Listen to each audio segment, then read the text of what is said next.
Right, hello everybody. Welcome to today's Screenshare. This is Adrian Boothie speaking. I'm the head of trading here at Trend Signal. I'm going to take you through what I think is one of the most important parts of trading, which is about how we identify the trend, the longer term trend. We've all probably tried it or thought about it being a good idea. It is a good idea, and what I'm going to do today is take you through some of the processes in which we follow to help us identify trends. Maybe there's a few tips in there to help you to trade.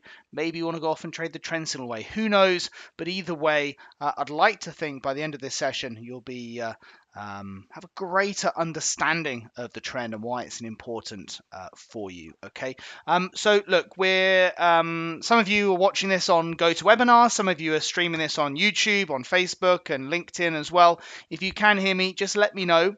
Just type hello in the questions box or in the chat.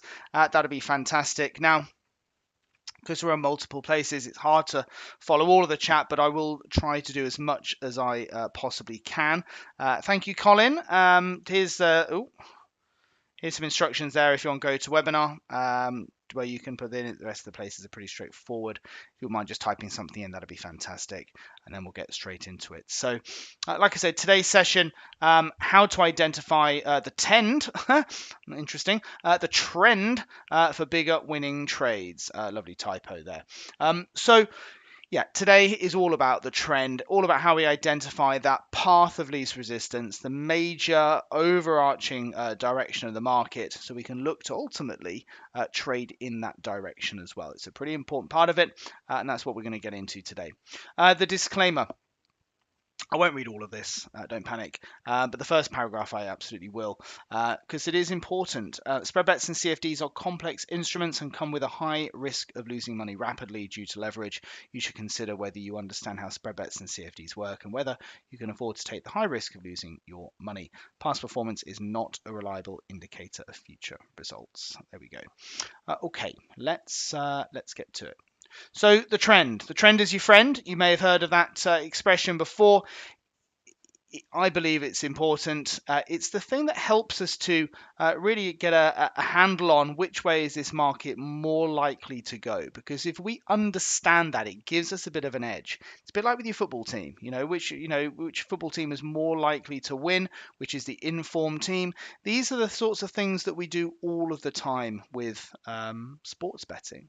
And yet, when it comes to trading, very often we don't. It's a curious thing. Well, I certainly do, but a lot of newer traders don't, probably because of maybe a lack of understanding, maybe a lack of knowledge of the importance of trend identification. So if you think about what you would do in sports, if you're going to bet on the horses, if you're going to bet on a football team, a tennis player, whatever, you're going to get an idea about whether that person's even capable of winning, whether that horse has got a history of winning races, whether that football team has won the last 4 or 5 matches in a row. This is important because it is that context that tells you whether they've got a decent chance of winning the next match and so on. As an example, take Rafael Nadal in the French Open a couple of weeks ago. Would you, with everything that we know about Rafael Nadal, would you bet on him to win or would you bet on him to lose? You can type W or L in that questions box, in the chat box. Let me know. It seems like an obvious answer, doesn't it? But would you bet on Rafael Nadal to win or Rafael Nadal to lose the French Open? Seems obvious now whether he's already won the blooming thing. You bet on him to lose. I'd bet on him to win all day long. Okay, he's getting a little bit older in years now, but the guy has got a crazy history of winning there. His form, if you like, is up. His trend is up. You would back him to win matches a lot more than you'd back him to lose matches. The question is, how can we apply that to trading, to foreign exchange, to cryptocurrencies, to all of those other types of markets? Because it's certainly something that we would do. You wouldn't go into a normal football match and not look at whether, one team is more likely to win than the other. And the reason why it's important, actually, and this is something that's not really discussed too much, but if you take, say, the football season, I know this picture's a little bit out of date. I'm not even a football fan, but if you take, Manchester City against Norwich, for example, who are down towards the bottom of the table, Manchester City, who are an informed team, they're a good team, and so on. if you were to bet on Manchester City, your return is evened out by the odds you get. So you get odds on, so short odds if it's a favourite, and you get longer odds if it's not, if it's the outsider. Trading isn't actually like that. You get the same payout. In fact, arguably, you get a bigger payout if you're betting on the favourite, because all you need to do is if it is the favourite, it's more likely to be a bigger move, so you don't get shorter odds on it necessarily. You can get bigger odds on a more likely scenario. So actually, trading with the trend and our ability to establish it correctly can actually give us much higher payouts too. So instead of making 50 pips on it, we might be able to make 65 or 70 or 80 or whatever and take more of a return on those opportunities. So just a broad understanding of why we're looking to do something is pretty important. So why is it? What are we looking for? It's this kind of a thing. When you're looking at markets, effectively you're looking for a market to be moving ultimately in one direction. Sure, we'll get these, peaks and troughs coming through on the charts, but broadly speaking, the market, if you take a step back, you would say that these lines here are ascending. It is going up. Therefore, the trend is up. Okay. So why is that important? It's important because if you look at the moves down, they are much smaller than the moves up. Okay. The moves up are probably, in this example, maybe twice as big. That's important because it allows us more potential for profit. It also means that we have more margin for error because we don't have to be quite so perhaps cute on our exit as we might do against the trend, because if we're only thinking about the market's going to go down a little bit before it goes flying back against us, then actually we really need to be very nimble on our exit and trades accordingly. It's a little bit like, oh God, Norwich are 1-0 up. Let's cash out now because they'll probably still lose the game. It's that kind of a thing. So, an understanding of the longer term direction helps us to trade. Like I said, it's not to say you wouldn't trade against the trend, but you have to go into the trade on the understanding that it's probably not going to be much of a move. Okay, it's a bit like a tennis player who's ranked 500 in the world. Might well enter Wimbledon, but if he gets to the second round or maybe the third round, that's probably all he's likely to get to. Whereas one of the top seeds, they're like one of the favorites, the top seeds, they're more likely to get to the final. Okay. How do traders typically look to establish this, the trend, the bias of the market? One of the ways in which you can do it is to look at higher time frames. So if you're trading off, say, a daily chart, some of the things you can do is you can take a step back to look at something like the weekly or the monthly. Day traders who might be trading off a 5-minute chart, they might take a step back to look at the 60-minute. Or maybe the 4-hour chart, something like that, to give it a bigger picture. Because if the market's moving up over the 4-hourly basis, then actually picking up the moves on the 5-minute chart is going to be much easier. If the market's moving up month by month, then it stands to reason that taking daily chart opportunities within that month, if the month is more likely to go up, we should be focusing on trades that are in the upward direction, and you take those entries on a shorter time frame, such as the daily. How we do that, again, we can get into that. So what we can do, what a lot of traders will do, is look at things like chart patterns. Very crudely, you could look at a high, you could look at a low, you could look at a higher high, you look at a higher low, you look at a higher high, you look at a higher low, and so on. If the market is putting in higher highs or higher somethings, then effectively that market is in an uptrend of sorts. Now you can get a bit more technical with that. You can look at candlestick patterns and all sorts of horrible things to help you to give some sort of a bearing on which way this market's going to go, or you can break it down to simple stuff like this. Whatever it is, this is one way in which you can try and establish the bias of a market. You could draw trend lines on there as well. I don't typically, because what I tend to find about trend lines is they tend to be a reinforcement tool. It's probably, I've already made a decision, I want to buy something, and I'm looking for something to really reinforce that decision. So the problem with trend lines is that when you look at them, you're looking at them to fit something rather than necessarily what they are. But either way, some people do it, so they draw straight lines on their chart, which can pick up the highs and lows. The idea is that the market could bounce off that level going forward. I don't know how real these things are, but some people like to do it. The other thing we can do is look at things like Bollinger Bands and Keltner channels. You can see whether those are going upwards or not. Or you can do general inspection. And that what I simply mean by that is a lot of people will tighten up, their charts. So if they're looking at, for example, this, you can get an idea about the direction of the market just by simply looking at more candles on it. If you can see that it's lower on the left side and higher on the right side, then effectively this market's going up, right? Just keep it as simple as that. Whatever it is you want to do, it might help a little bit. There are certain ways in which we do it here, but whatever it is, having an understanding of that longer term direction can help you to establish whether you're more likely to be on a small correction down or a bigger resumption of the longer trend up. What would we prefer to be on? Would we rather be on the up trades or the down trades in this example? I'm pretty sure, well, if it wins, it doesn't really matter, does it? But I'm pretty sure we'd all rather to be on the up trades, wouldn't we? Okay, the ones that are bigger, the ones that are trend following. So quick question, yes or no? Is this all making sense so far? Are you with me? Yes or no? Let me know, please, in that questions box. Pretty basic stuff, you might say, but then some of you might be brand new to trading, and in which case, we've got to go through these basics as well.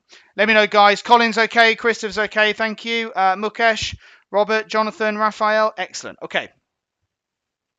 The million-dollar question is always how do we go about picking these up? And I guess why is it? We know why it's important. I say it's important, but what does it actually really mean to us? The problem with a lot of traders is that without this kind of thought, often people go into trading from an investing background. And the problem with an investing background, we've kind of been seduced into thinking about the markets in a different way, like buy low, sell high. That's not really how trading works. What is low? Low is a very relative term.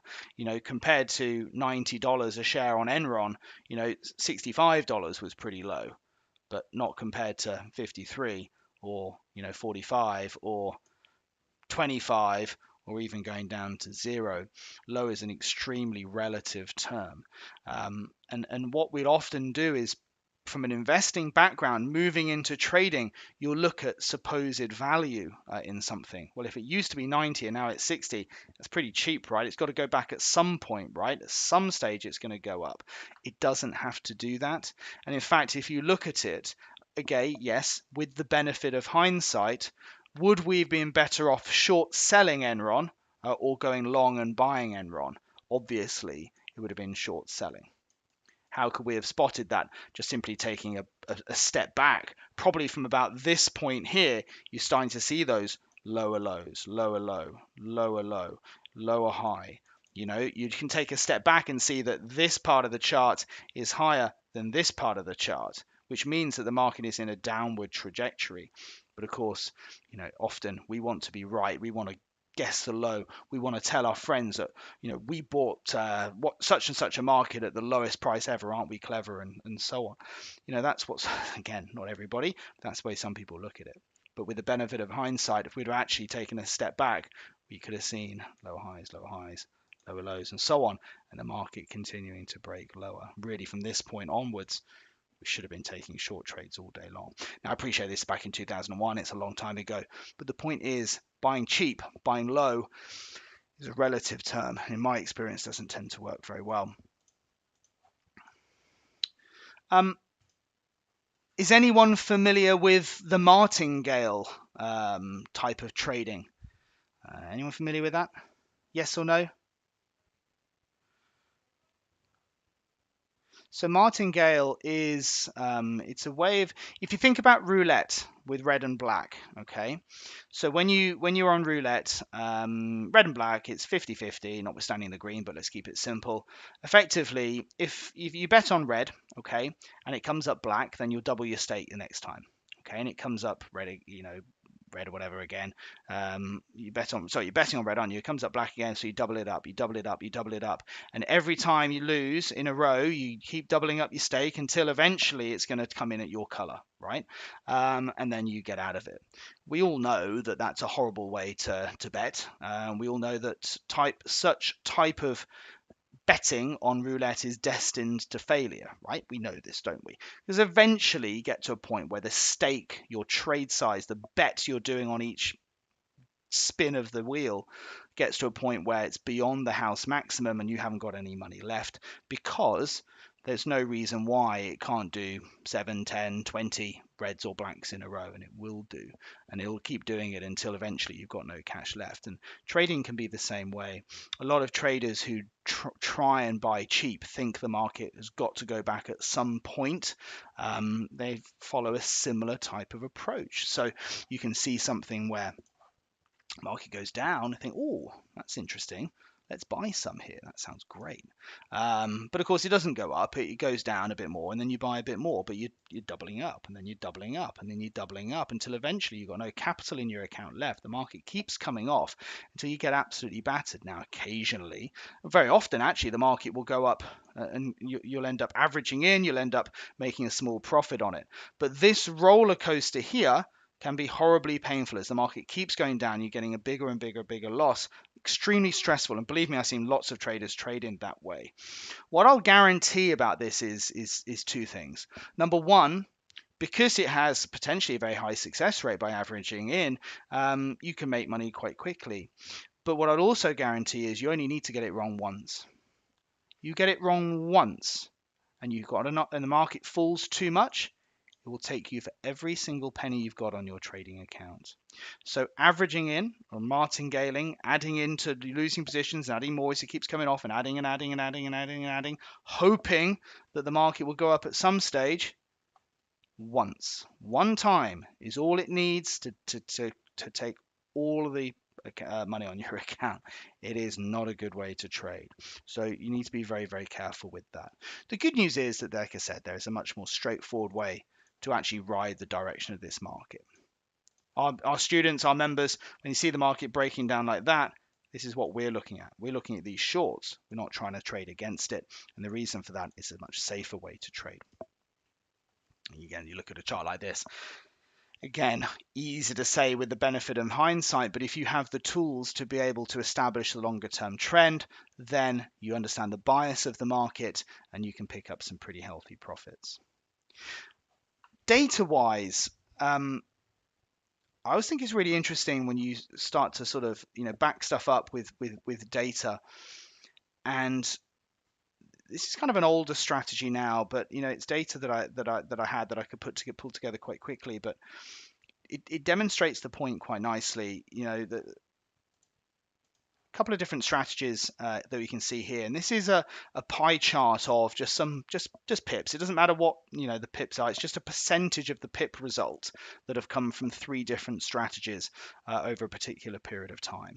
So these opportunities there are what we call snipers against the trend, 80 against the trend. So that picked up 47% of the pips over that period of time. I'll show you the period of time in a second. These were the pips attributed to the sniper trades with the trend, and this one for a particular strategy called the continuation trades. Now, why am I showing you this? I'm showing that effectively half of the profits pretty much comes from a strategy that is against the trend.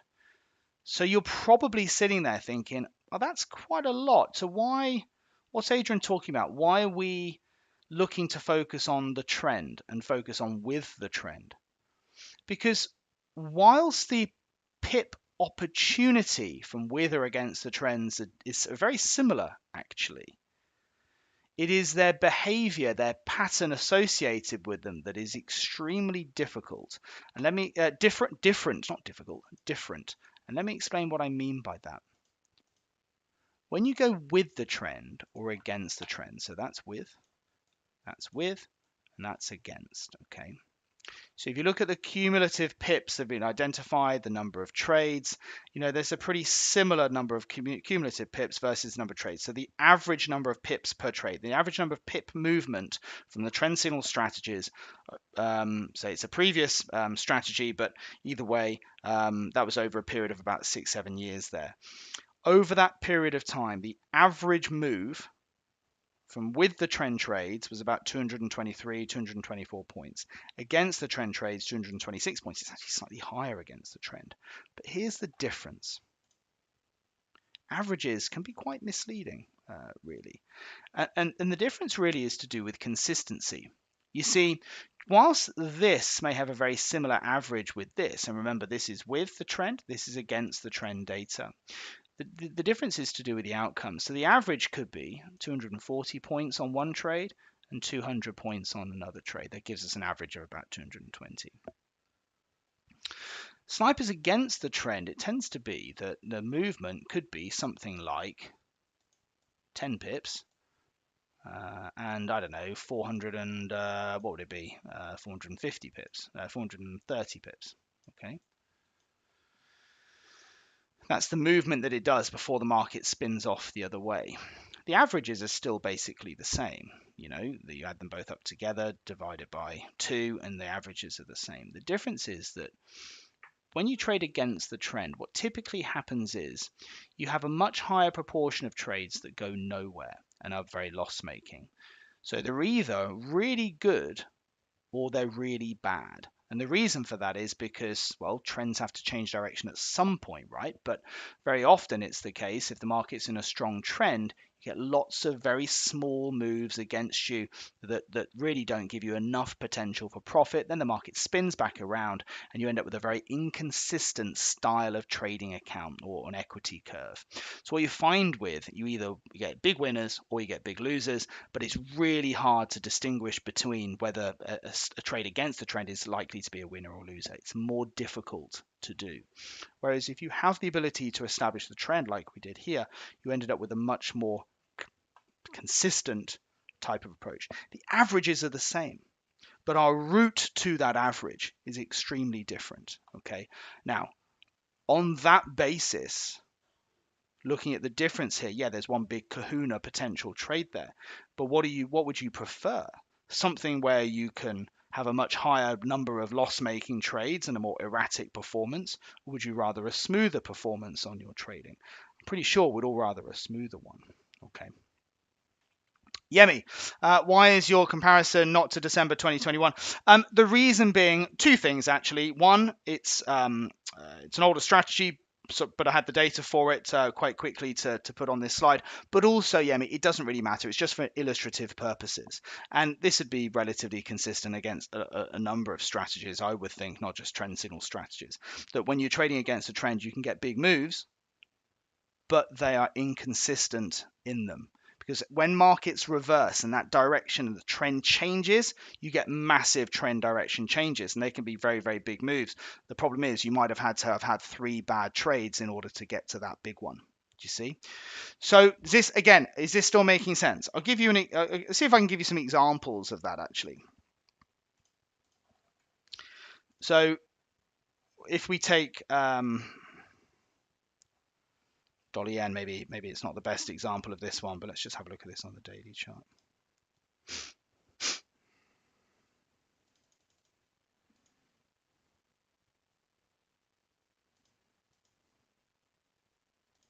Not the best example really, but we'll have some examples as we go through anyway. What we've got here is a chart for the US dollar against the Japanese yen. Now what I want to do is just show you what we look for when establishing the trend. Now this may help you to decide to use the trend signal system. It may help you to trade yourself. I don't really mind, really. I just want to see if I can add some value for your trading somewhere along the line, that's for sure. But the main things that we look at with our charts, and I mentioned them before, things like chart patterns. Okay, so this is the D1 sniper strategy. This is the daily chart for US dollar against the Japanese yen. What are the things that we will look for establishing the trend are chart patterns. Okay, so actually let's take a step back. Oh, well, actually let's write it down. We'll look at chart patterns.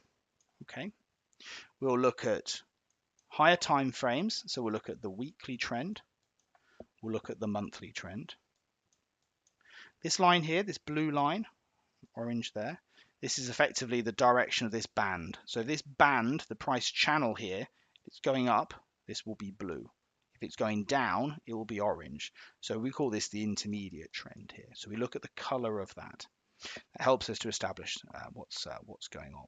How do we look at the weekly, monthly trend and these things? I'll go through the weeklies and monthlies in just a second. We look at the momentum of the market and whether something is overbought or oversold. Okay, let's put just type momentum. And the other thing that we, that doesn't help us so much on trends. The main things that we're really looking for trend analysis are these: chart patterns, weekly trends, monthly trends, intermediate trends. This help effectively gives us a direction in which this market has a bias towards. Now let's go through these individually.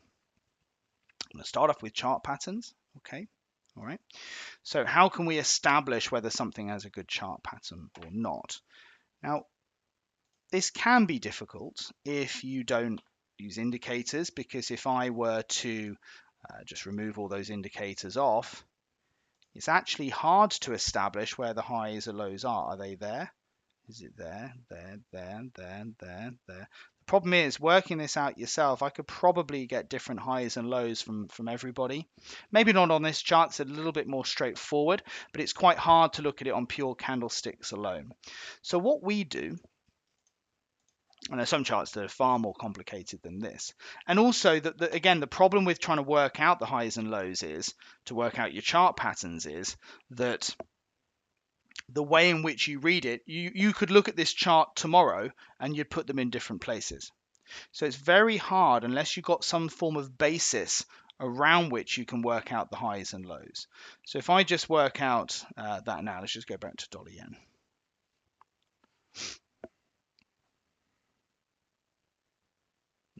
Hang on. Okay.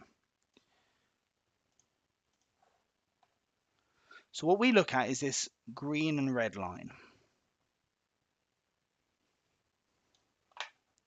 That tells us the section in which we're looking for a high or a low.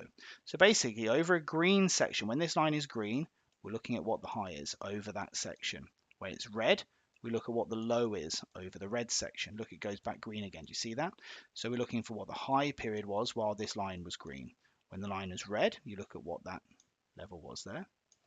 Again, it's green, so we look at what the high was there. Again, it's red there, so the low. And then when this is green, we look at the high, we look at the low, and then we're currently on the high, which is exactly where we're trading at the moment. Very simply, from that marker, that line, the red and green line that cuts through those candlesticks, helps us to know what sort of phase the market in. Are we looking for a high or are we looking for a low here? Because that means we'll only have one high when it's green and only one low when it's red. That instantly allows us to establish where the highs and lows are. Very hard to do without some form of marker like that. So why is that then useful? It's useful because I can then establish whether this high, so let's call this high number 1, let's call this high number 2. Is high number 2 higher than high number 1? Yes, it is. So it is therefore a higher high. That is effectively telling me that this market is doing this. It's in an uptrend. Is this low? So we've got low number 1, we've got low number 2. Is this low higher than low number 1? So is low number 2 higher than low number 1? Yes, it is. Therefore, it is a higher low, right? Number 3 is a higher high. Okay. Is that one higher? No, it isn't. That is a lower low.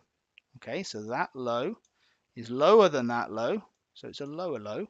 And then we've got a higher high. We've got a higher low. And we're already on a higher high.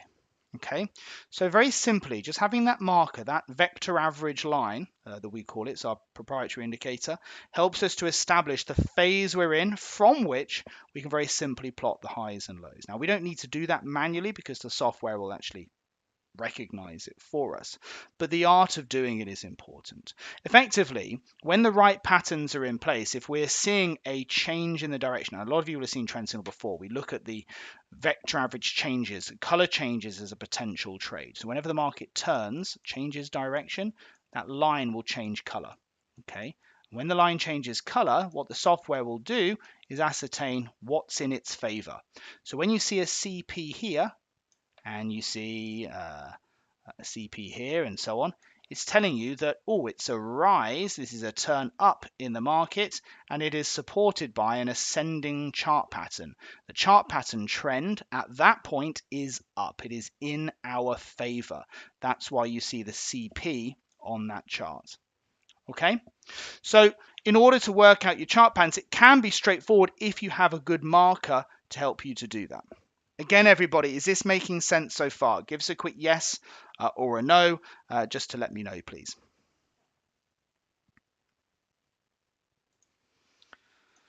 Now, like I said, if the market's going to go up over a month, you're going to see it stands to reason if the market is going up over a bigger period, you have to have the market moving to new highs. Otherwise, it hasn't gone up.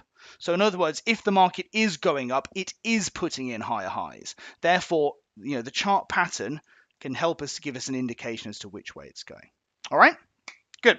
Okay, that's the first thing. What we can also do is look at trends. Okay, now what can we do? Let's start off by looking at what's happening on this daily chart here. Now we have a price band that's on this chart here. This band, the red here and the green and so on. People use Keltner channels, people use Bollinger Bands and so on. Again, these are our own sort of proprietary settings, but the concept of it is to give you a range, if you like, within which price is typically contained. So approximately, I think it's 92% or 94% of price action is contained within this price channel. I forget the exact number, but it's 90 something or other, typically. So normal trading is within that channel. It's not really that relevant for this purpose. What I really want to get an idea of is whether this is going up or not. Because if you want to see which way this market's going, it stands to reason if the daily chart's going up, then I've got a bit of a running start. I'd rather back a horse that's already on its way. It's already winning the race. And effectively, what we're saying is here that when this line is going up, this is our intermediate trend. This is telling us that when the band is going up, the price channel for the settings that we use on our own indicators here is telling us that the intermediate trend is up. When this is orange, it's telling us the intermediate trend is down. And this is actually really important an indicator. It's one of the components for these sniper discs is to establish, what that is. In fact, on our D1 accelerator strategy, it's one of the most important things, because if we're moving and we're resuming back in line with an intermediate trend, it tends to have a nice impulsive move for another 2 or 3 days. So it allows us to get some decent profits on it. So the color of that line, which is effectively the direction of travel on that time frame, helps us again to establish this scenario there. Okay. Do these trend examples match the same as the monthly and weekly trend arrows? I'm going to get into that in a second, Colin, because that is an important thing. Okay, so the intermediate trend, the overall direction, this is a little bit like a much more detailed way of looking at, well, which way is this market going? Is it up or down? I certainly don't do this. Look at, oh, that's higher. B is higher than A. Therefore, it's an uptrend. That's extremely crude. But then, if you don't have the technical analysis wherewithal, the experience and so on, then maybe it's a reasonable starting point. I don't really know. But, either way, perhaps it's a good place from which to build. But certainly for me, that direction of travel can be extremely helpful when going into that daily chart. Colin, let's have a look at the weekly and monthly arrows. Okay. Now, quick question, and I'd love a yes or no here. Does the idea of looking at multiple time frames, does that sound scary? Does it sound a bit daunting? Thinking, oh my God, that sounds ridiculous. You can be honest. I remember when I first started looking at charts, I was like, what are you talking about? How on earth, what do you mean? And then when you actually see it, with higher time frames, it looks even more daunting because you don't even know what to look at. It's hard enough analyzing one time frame for your entries, let alone having to look at another couple of time frames. What on earth are you supposed to look at? Now, obviously, with trend signal, we simplify. I mean, that's the purpose of this. And when this is something we developed a while ago. We'd been trading with the higher time frames in view for years.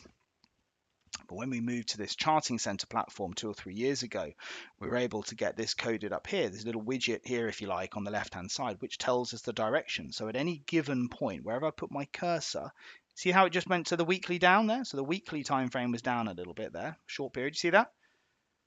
Okay, and then it went back green again, so it went back up again. So wherever I put my cursor, I can establish what the longer-term trends are.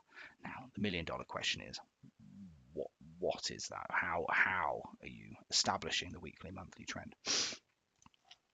Let's do that now. Open weekly, monthly charts. This is what I'm going to do. Okay. We'll take a deep breath. It's going to be okay. All right. This is a nice smooth chart anyway. So again, dollar yen. This is the daily chart. This is the weekly. Okay, and this is the monthly. Why are we looking those? Because sometimes you've got to just take a step back and take it all in. Okay, because like I said earlier, if the market's moving up on a monthly basis, it stands to reason that's going to continue to drive the market up on a daily basis, right? So if we can have that longer term bias, if we can get the monthly direction right, then it gives us that edge for our daily chart trading, our entry trading. How do we do that? Let's start with the monthly, which is typically, a little bit more important. The bottom right time frame that we've got here is a bit more important. What we're going to do, we're going to keep it pretty simple here, is that we're going to look at the color of this line. So whilst this line, same line, establishes the turning point on the chart for us on the daily chart, which then establishes new potential trading opportunities. If we look at the weekly and monthly, we look at the color of this line. Now, crudely speaking, it's just a slight extra detail than this, but crudely speaking, if this line is green, this arrow will be green, which means that the uptrend is in place. Monthly trend, monthly trend. So there's the turns up. If this line is green down on the bottom right, it effectively means that whenever you see the market turn back up again and the line at the bottom is still green, it's effectively telling us the monthly trend is up. MT, monthly trend. It's supported by the monthly trend. It's supported by the monthly trend. All of these turns up are supported by that trend direction. Okay, how do we know that? Because the line is green. Okay, that's basically how it works. There is a little subtlety to it, but there's no point in me wasting time on that at this point.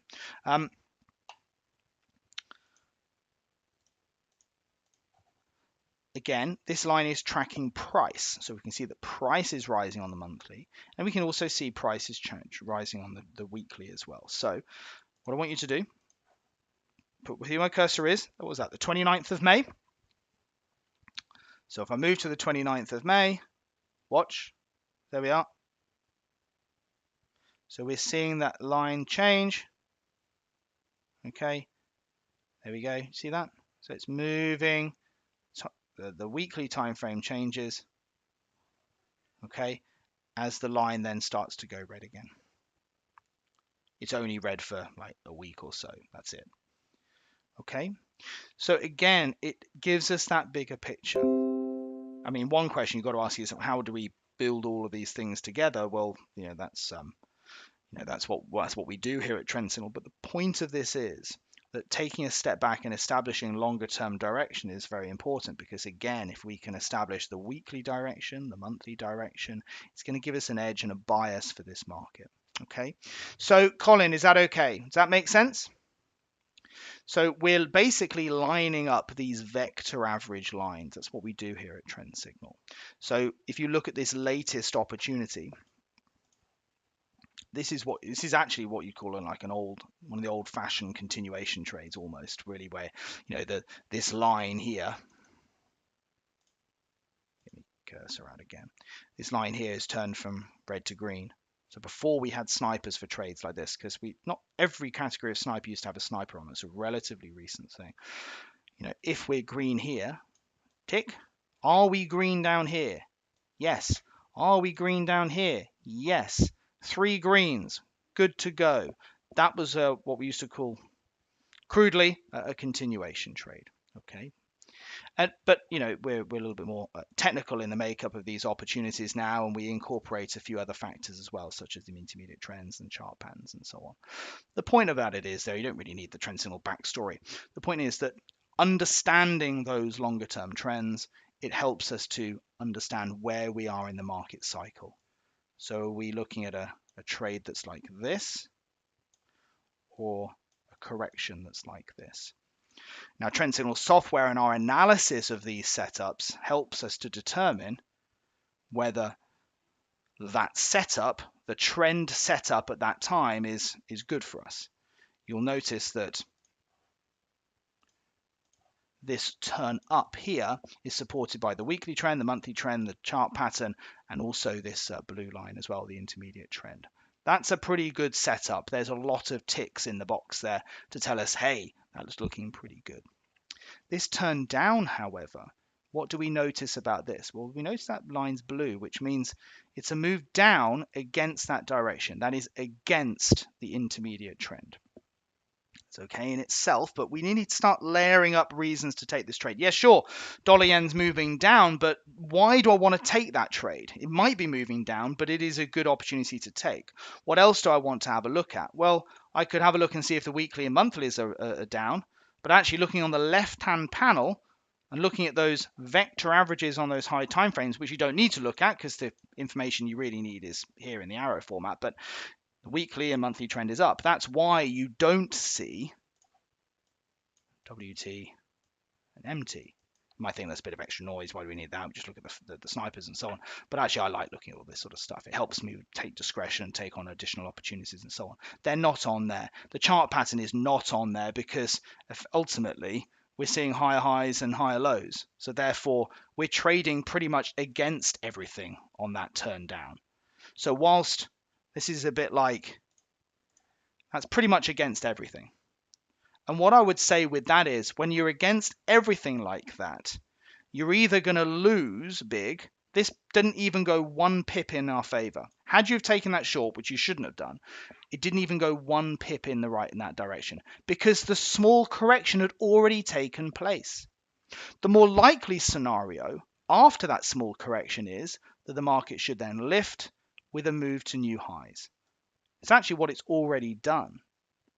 And the reason why it's more likely to do that is if you can analyze the trend, you can see that on the chart there. Okay. So Paresh, if you see MT, WT, CP and IT is in the right direction, is that a good opportunity to take the extended limits? It could potentially be, Paresh. It's something you consider. Extended limits, so what Paresh is asking there about is, you could look at bigger targets on certain opportunities, potentially. What I would say about the extended limits, though, Paresh, is it's important to because you're looking for bigger targets, you want to monitor things a little bit. So instead of just looking at once a day in the evening when you're putting the new opportunities on, probably have a look another couple 2 or 3 times a day and look to manage those opportunities a little bit more. The starter limits, you can take a bit more of a step back on those and just look at the once a day a little bit more. But the extended limits, don't be afraid to just monitor things. You've got bigger targets. You're going to be in trades a little bit longer. Don't be afraid to take profits up if you've got, if you've got quite a few trades on. Maybe we're approaching non-farm payroll. Maybe you've got the weekend coming up. You're showing a decent profit. Don't be afraid to lift a bit of profit there as well. Okay. Good. That's basically it.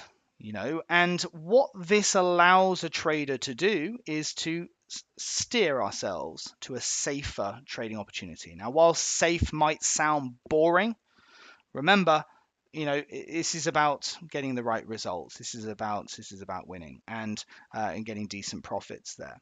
And if we can establish the longer term trend, if we can trade the right way, then hopefully our profit results will be like that too.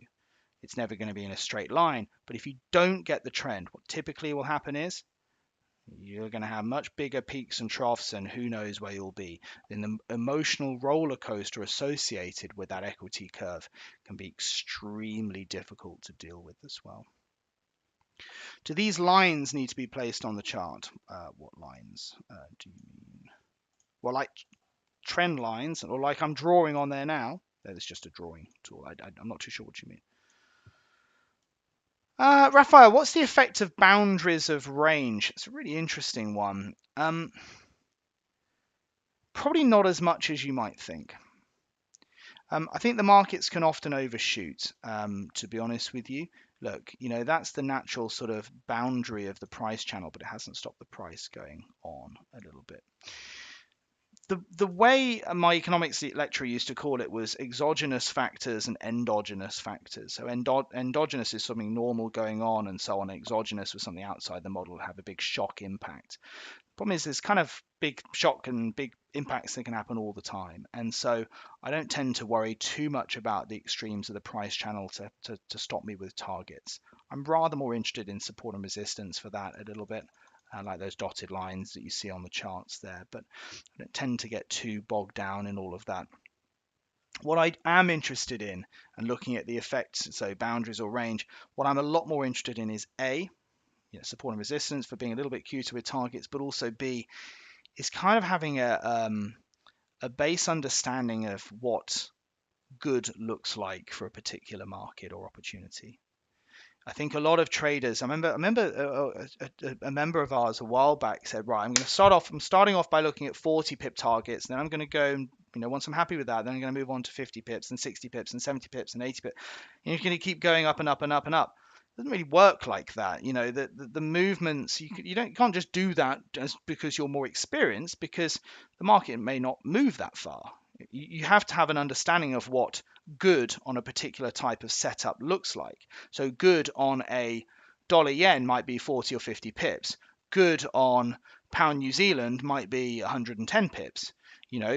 Good on a trading opportunity that's with its ascending chart pattern might be 30 pips, but without it, it might be 20 pips. I don't know.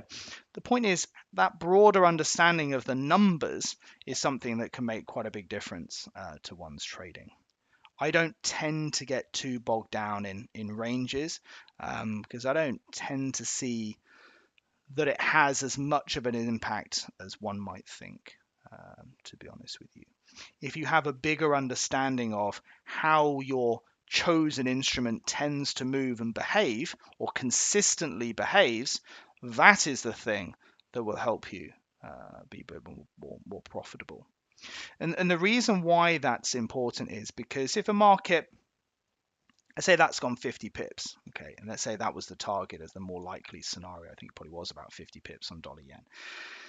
Understanding that is important, because if you're there trying to say, well, I always go for 100 pips because it's a nice round number, but if it's never going to get there, the more likely scenario is that it does what it's supposed to do, which is, let's call it 50, 60 points or whatever. If it then spins off into a loss, not only have you had a loss, but you've also missed out on the profit that you should have got.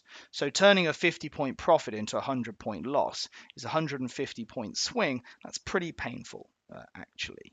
So the ability to take what's on the table and have an understanding of what's likely to be on the table is the thing that's going to give you an edge to trade more consistently too. Okay. But we have tools with that. I mean, just very simply, not the scanner. That's not the tool I want to show at all. Don't know why I clicked on that. So for TradeMate, we can try and get an understanding of that. So we've got the starter limits, and Paresh, you mentioned the extended limits there, to be chosen with that additional element of discretion there. So the starter limits, which is what a lot of our members start on, and I often use as well. Calculate trade details. You can see the target is 135.44, which is the more likely scenario for that opportunity. Yes, the trade went through it, but that's fine. What we do is we look at the balance, we analyze these types of setups. So that particular target is based on this particular type of setup and what this market is more likely to do. So the profit target on dollar yen will be different depending on the type of trade, but also different if it's not dollar yen, different if it's a different market. Okay, and that's based on its, if this happens, then this tends to happen. If a trade looks like this, then that tends to happen, and so on. Okay, hopefully that makes sense. Let's have a look at a few more. We'll quickly whiz through some opportunities. I've kind of gone through a lot, to be honest with you, but either way, an understanding of that. Let me quickly go back actually to dollar yen, because I think that is worth just having a look.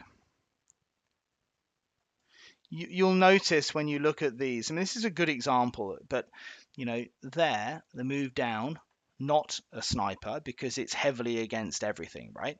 Not a sniper, not a sniper. And this is kind of what I was talking about before. That's gone like 0 pips. That's gone like 0 pips. This one here, not a sniper, that's gone like 0 pips. So they would have all been horrible trades. This probably would have been a winner and a reasonable winner as well. Going down, I don't know, 100 points, 200 points, whatever it is. The point about it is, though, in order to get that win, there is nothing really different about trade 3 compared to 1, 2, and 4. So if you're going to take trade 3, really, on a technical analysis basis, unless you're just lucky, okay, you could say there's a little bit of resistance there. It's finding rejection off, whatever, but that's with the benefit of hindsight, quite frankly. There's nothing really about trade 3 technically that looks all that much different. And therefore, if you're going to take trades like trade 3 and expect to win on those, you're going to have to take those and those, which means actually you got a 25% success rate and you brought quite a few loss-making trades into your trading strategy, which you'd rather get rid of. I play quite a bit of golf, really, or at least I did when my kids were not around. But the thing I know about golf is that if you want to be a good golfer, what everybody seems to do is they focus on having more good shots. You've got to make your good shots better, and more good shots. Traders, more winning trades. Sounds obvious, right? But that's not actually how you get better at golf and how you score better. You get better at golf by playing fewer bad shots, by making your bad shots better. Okay? So you manage your way around the course. If there's water, if there's out of bounds, sounds really boring this, and I know I'm going off topic, but it's to demonstrate a point. Just hit an iron down the fairway, take double bogey off the table, and so on. So you're removing risk from the way in which you play. So if you're removing big scores away from your golf, your handicap will naturally fall because you're playing fewer bad shots, and your bad shots are not as bad as they used to be. That will have a much bigger impact on your score than trying to just go for the most perfect shot every time, which nobody can do. Trading's the same. It's exactly the same. And yet so many people with trading, I don't think it's money on the line or what it is, the mentality associated with it is very different. It's a curious thing. These here, trades against the trend. In golf terms, that's a tight fairway, water one side, out of bounds on the other, massive bunker in the middle. Oh my God, there's just danger everywhere. Why on earth? Yeah, sure, you might hit the golden tee shot over the bunker, right through the middle and so on, and come away with a birdie and you feel delighted with it. But more likely to happen, and what could happen and ruin your day, is that you end up sticking it out of bounds and you end up with a horrible hole. Okay. So hopefully that analogy makes sense, really. There's a lot of sporting analogies and synergies and similarities with trading. Everyone, yes or no, is this making sense so far? I appreciate I'm overrunning a little bit, but hopefully it's kind of useful. Lots of other opportunities kicking around lately. There's been some really good moves on the markets. Hopefully you've been getting on some good stuff there. And again, looking at the higher time frames, there are some setups that are against the trend, right? And we will identify some of these, but typically it's those with the trend trades that tend to have those bigger moves, monthly trends, chart patterns. Really nice move we saw there on there. The software will identify certain trades that are against the trend that look good, like this one, the pink ones. They're pretty cool. Pound dollar.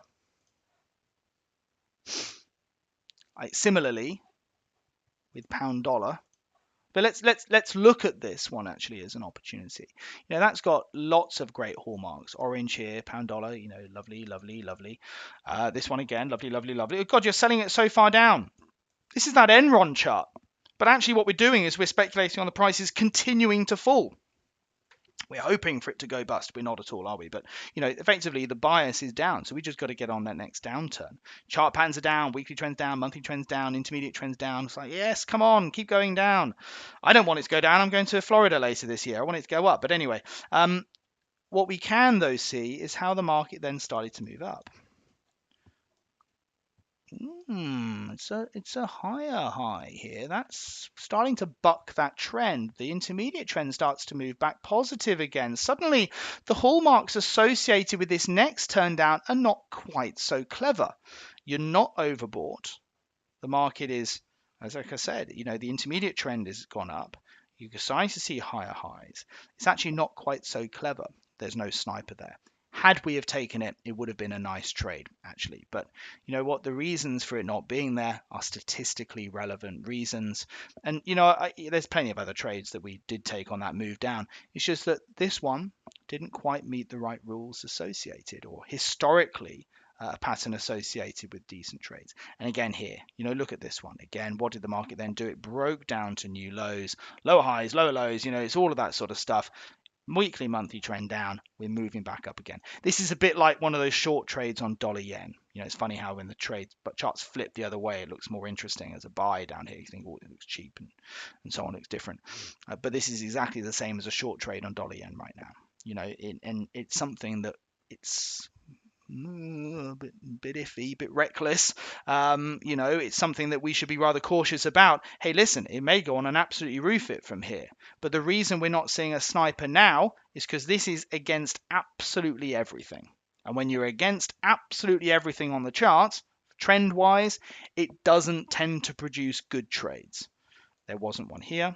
There wasn't one here because they're all against absolutely everything. Okay. And you know what? This one might end up being a winner. Who knows? This one was probably a winner. This one was a loser. This one would have been a loser as well.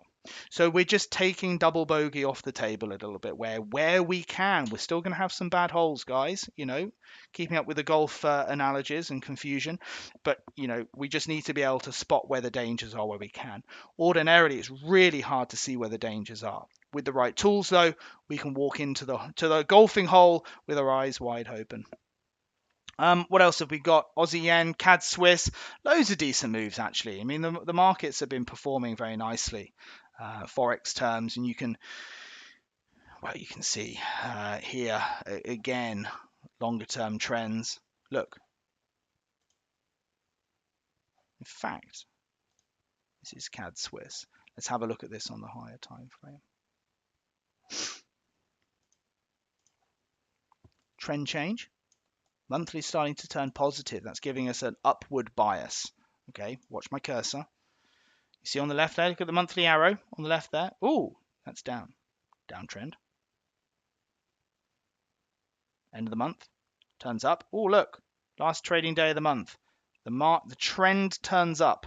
Okay, on that day, the day we got a buy signal, we are now looking at a buy in line with the weekly, the monthly, the chart pattern, the intermediate trend, the whole works, the whole caboodle.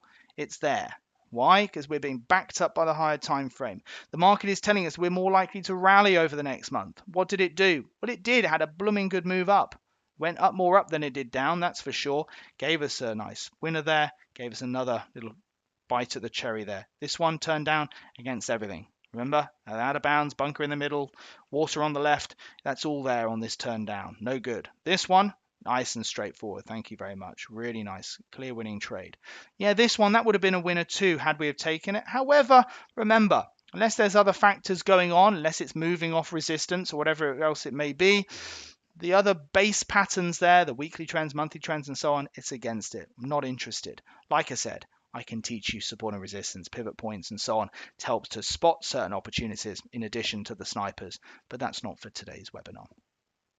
By resuming the longer term direction, okay, so we're seeing the market rotate up in line with the monthly trend, in line with the intermediate trend. That's a decent enough pattern. That's why the sniper's on there, and you can see the market moving straight back up to those sorts of highs there. Again, a turn down here. Why is that a sniper? Why is this a trade? Well, two things. Let's just remove back to the D1 chart. Why is this a sniper? It's against the weeklies and monthlies, but the picture's starting to build. Actually, you got a high there, and you got a high there. That's a lower high. That's lower. So the market's going Ooh, it hasn't taken out the high there. In order for the market to change direction, it's got to put in lower highs at some point, right? The intermediate trend is down. Nice, like it. Starting to build a movement down, and down it went. Yes, the fact that the Swiss, they raised rates for the first time in 15 years last week, it's kind of irrelevant in many ways. The opportunity was there, and it proved to be right. Okay. That's it really, I think.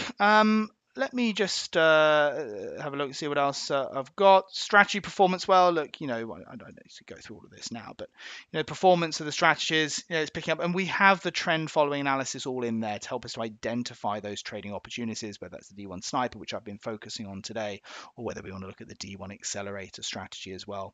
What I would say to you is this: like us, follow us, contact us if you're interested in what we do here at Trend Signal, and perhaps you'd like to give it a go.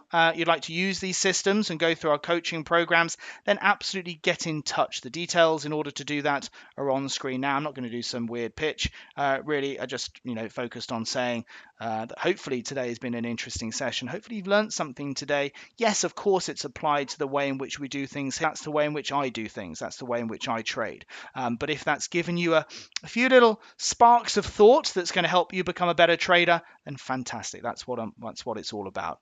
And if you'd be interested in using the tools and going through our coaching programs, then absolutely get in touch. There's the phone, the email address, and you can also follow us. Just search for Trend Signal on Facebook and Instagram and whatever else.